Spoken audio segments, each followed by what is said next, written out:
Now the reason it's multiplied is because, 1 coulomb can do 1 joule, so 2 coulombs can do 2 joules, so that's why the Q is there. And why is the V here?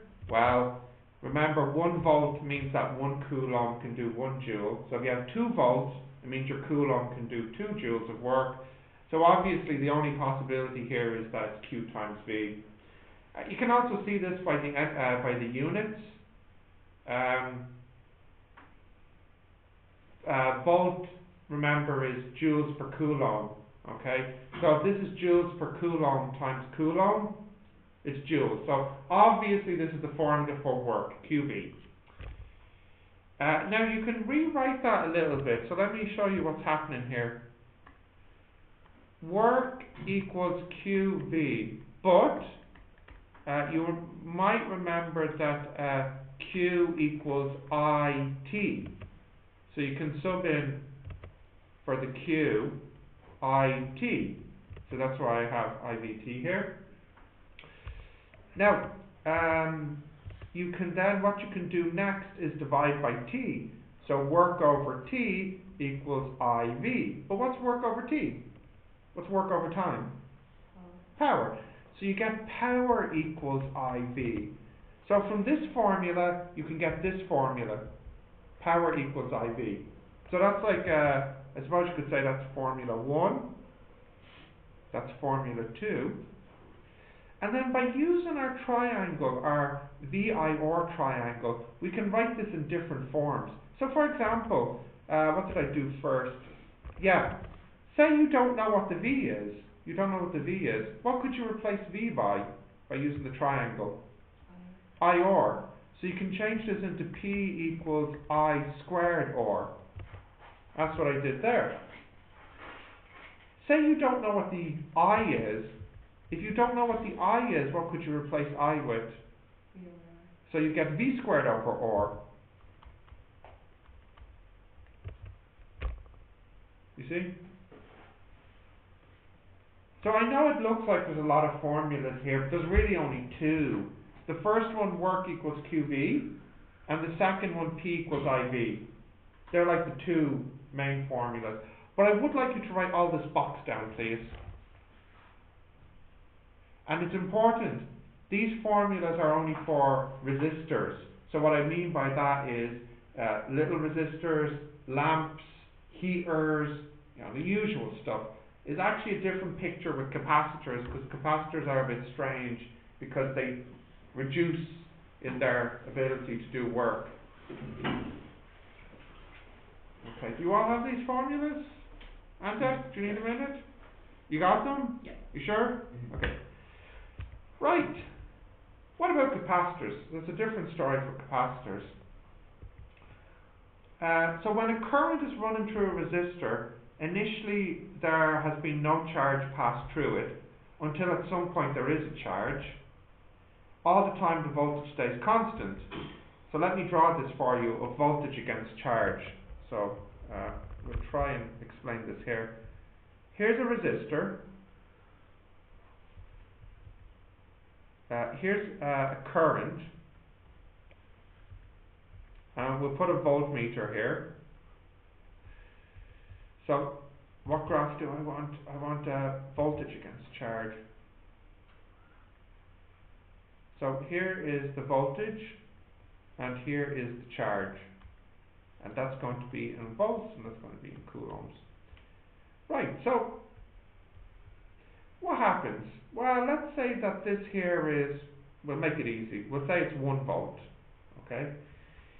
So that means as the charge goes in, it's always going to be 1 volt. Now, the charge is getting bigger, isn't it? So at the very beginning, let me put a little switch here, when it's off, how much charge has passed through this? Nothing. Okay, 0. You close the switch and some coulombs start to pass through this. Again, let's make it easy. Let's say it's 1 amp. You remember 1 amp is 1 coulomb per second. So after 1 second, how much has travelled through this? 1 coulomb. Then after 2 seconds, 2 coulombs, and so on.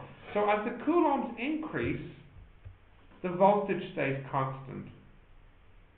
Okay. Now the reason we care about this graph is because of its area. So what do you get under the area? You get V times Q. But what did we say V times Q was? Work. So the area represents the work done by the resistor. Okay, so this is V against Q for a resistor. Now I would like you to draw this whole picture here. That would be super.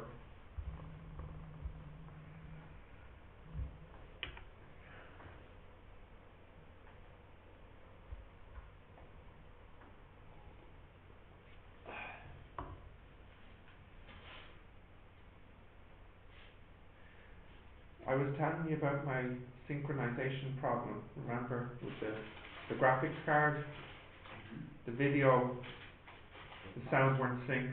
I was looking into it and I think I had a virus that was using up 25% of the processor.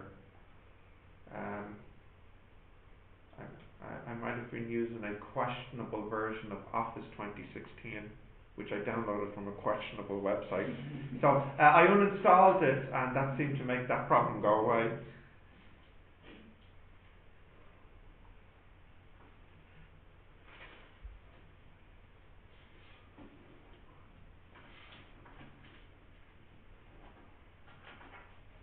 Did you draw this, Kim? Yeah.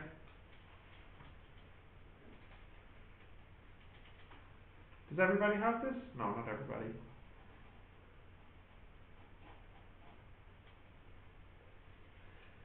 What did you have at 9 o'clock this morning? Was it maths? Yeah. And what are you doing?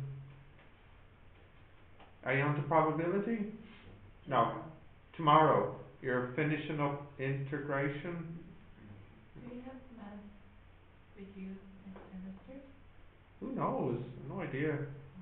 It's totally random. It depends on the timetable. And there's also a new teacher that's starting in January. So you have a 1 in 3 possibility. Okay, we all have that now? Yeah? So, notice how area equals work. What happens when we have a capacitor? Let's draw the graph.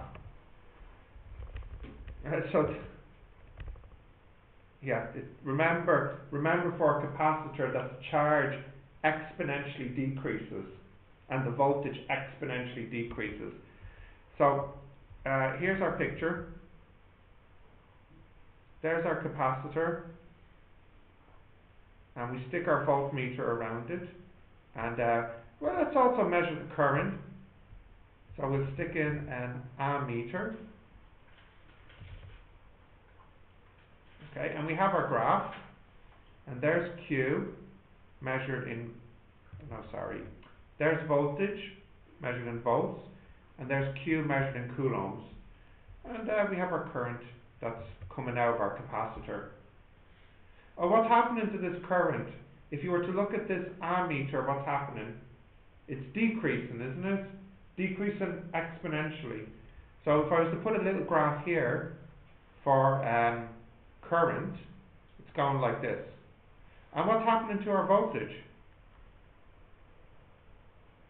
Decreasing as well, exponentially. So then the tough question is, what is happening with voltage compared to current? And that's not so obvious, you know. Like, we know the voltage is decreasing, we know the current is decreasing, but we don't know how they're decreasing compared to one another.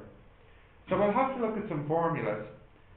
So we could say, or we could see, that's time and time, voltage is V0 E minus T over tau. You know this formula. And you also know that Q equals Q0 E minus T over tau.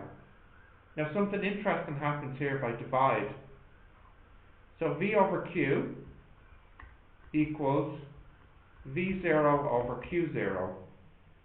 Yeah? The E's cancel. Now V0 is constant, is the voltage at the beginning. Q0, constant, voltage at the beginning. So what, a constant divided by a constant? is a constant.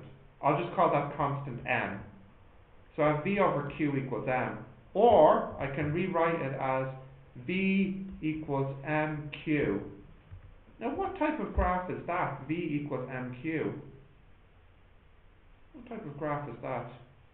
Like what shape is it? And remember, v is here and q is here. So v is like the y and q is like the x. So what shape graph would I get here? Straight line. Anything special about the straight line? Crosses the origin. So, you know, it would look something like that. Straight line up. And suppose I ask you now what's the work done? It's the area. What's the area here?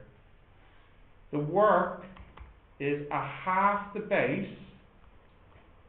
The base is, whoops, let's zoom out a bit. Work for the capacitor equals the area, which equals half the base by the height. So what's interesting is for a capacitor, the formula is a little bit different. You have a half in the front of it, which you don't have with a resistor. It's a very common mistake, you know, in the exam you can imagine, to forget about the half, because there are two different formulas for each situation. Okay, so if you can write this a little bit down, work equals a half QV for a capacitor.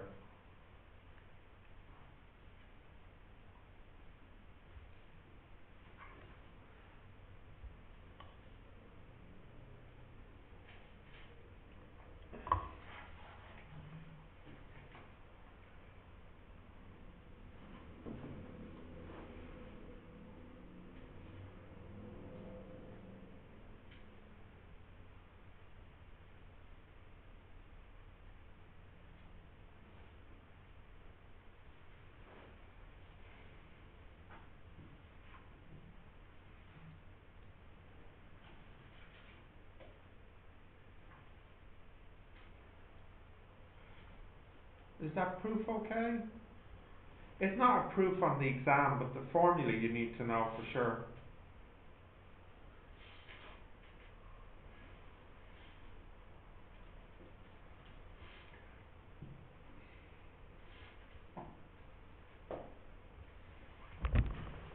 Yeah.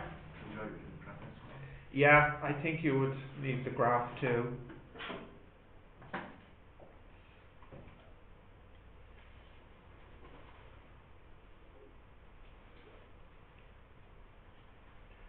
Okie dokie.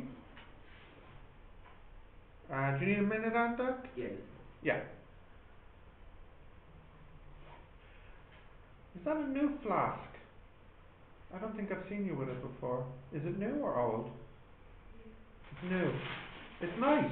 Where'd you get it? I started to reduce plastic. Oh, very good. Very good. But where did you get that? It's nice. Korea. Where? Oh, in Korea? Yeah. Alright, okay. Okay. Not somewhere nearby. Okay. So anyways. Oh yeah. So the other thing you can do here, remember for capacitor, you also have the formula Q equals CV. So if you sub that in there, you can get this formula, which I gave you yesterday as well, when we did our exam question, a half CV squared, the second formula.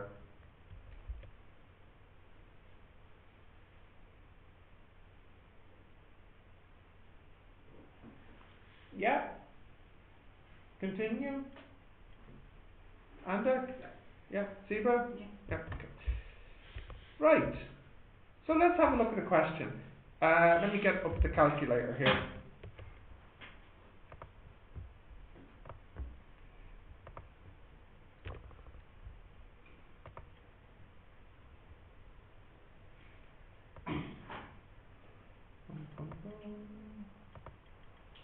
Come on, calculator. Right, let's have a look at the question while it's loading. A 10 kilowatt electric oven is powered by 220 volt electric supply. So these are usually the numbers for an electric oven. You all have electric ovens or gas ovens in your homes at the moment? Electric. Electric one? You have electric one? Yeah?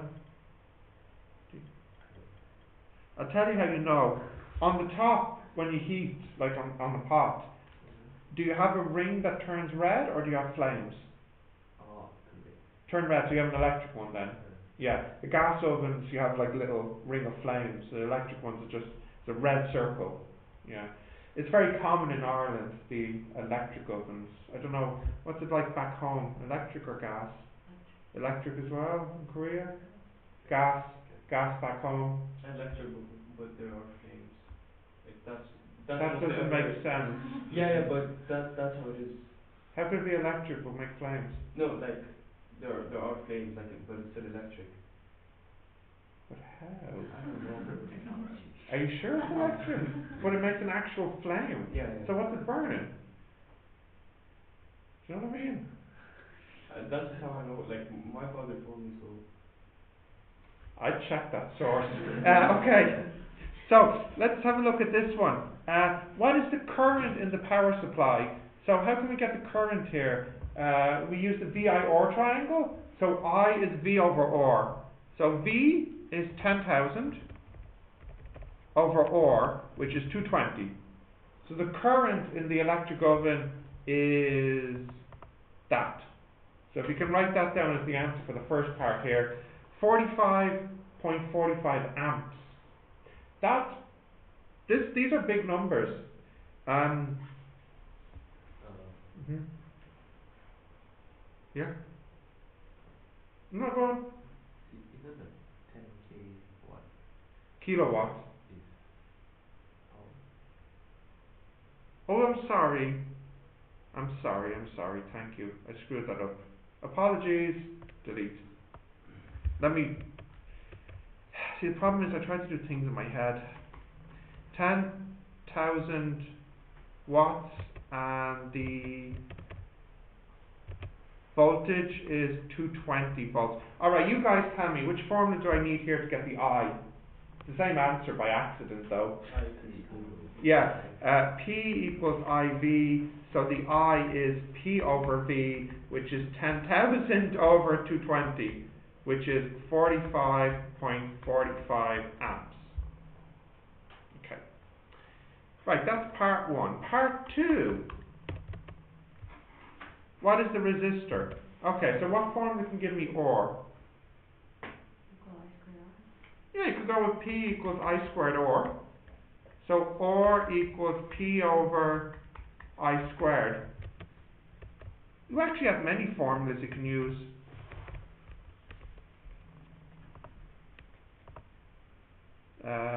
So that is 4.84.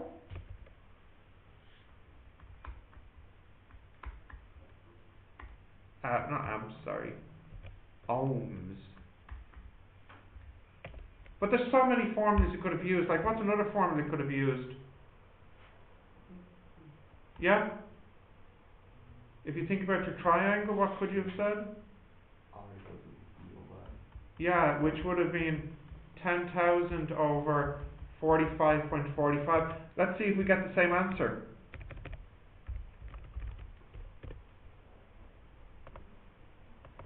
What? 220 volts. Oh my goodness,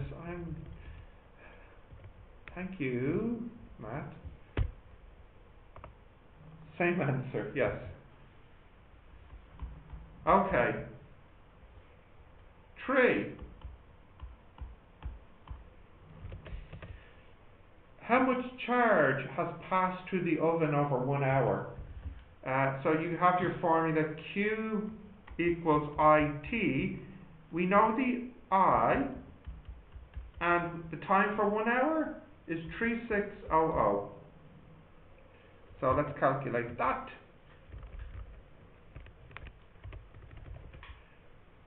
Uh, 164, if we round it off. 164,000. So that's kilo coulombs. 4. How much work was done? Alright, so what formula could we use for work? Could use QV, couldn't we? So, let's see, the Q I just have, and the V is 220. Now that's a big number, so let's make that mega. Yeah. 36.1 megajoules.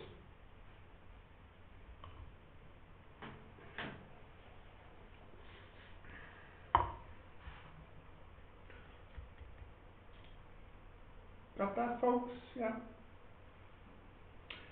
The oven is a high-powered electrical device in your home.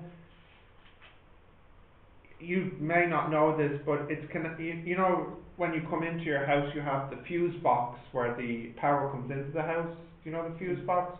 All the little fuses lined up. The oven gets its own. Two things get their own special connection to the fuse box that are not connected to the rest of the house. So one of them is the oven. It gets its own separate connection. Does anyone know what the other electrical device is that gets its own separate connection because of its high energy use? Fridge? No, fridge is quite low actually. No, heaters can use regular connection. No, the electric shower heater. Yeah, that uses a lot. So that has its own separate connection as well. You can't connect those to the regular supply because it's not strong enough. You know, because this has a maximum of 13 amps, one tray, whereas the oven we just saw is 45 amps.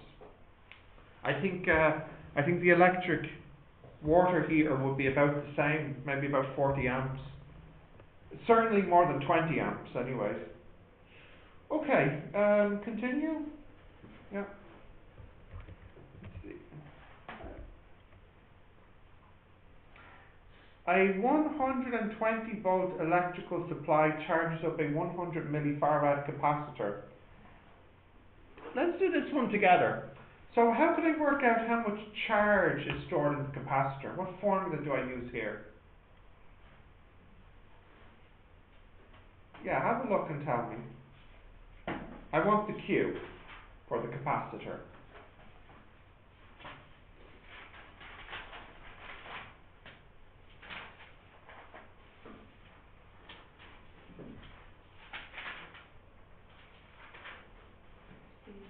Yeah, CV, isn't it? So, what's the C? It's 100 milli. And what's the V? The V is 120. So the answer for part 1 is 12 coulombs. Is that okay? George, is that okay? And what formula did we use? Q equals CV. Yeah? Q equals CV. Right. Part B. What is the energy stored in the capacitor? That is, what work can the capacitor do? So what formula should we use there for work of a capacitor? Oh, you made the mistake. There, you forgot the half. Yep. But there's actually another formula which will be useful here. There's another one. A half CV squared, because you know the C and the V. So if I just go back to this formula and type in a half CV squared, like that, answer for part B is 720 joules. Is that okay? Yep. Okay. Continue. Part C. Let's see who remembers this. The capacitor is allowed to discharge through a 100 ohm resistor, a light for example here. How long will the discharging take? So the capacitor is charged up and then it discharges into a light bulb. How long until it's fully discharged. Who remembers what formula that is? The time to discharge. Anyone remember? What's the formula? I'll give you a clue. How many fingers do I have holding up here? 5. Anyone remember? No? 5 time constants. Yeah. 5 time constants. Do you remember this formula? You don't? Has it gone from your mind? Gone? 5 time constants? We did it on the lesson with the capacitors. The RC circuit. Do you remember the graph? And I said here's the voltage, and it takes 5 time constants to discharge. Yeah. All right. What's the formula for a time constant? Back we go. Check. R times C. That's it, R times C. So, the answer here is 5 times R times C. It concerns me that you're not remembering these. 5 RC is the time here. Yeah? That's 50 seconds.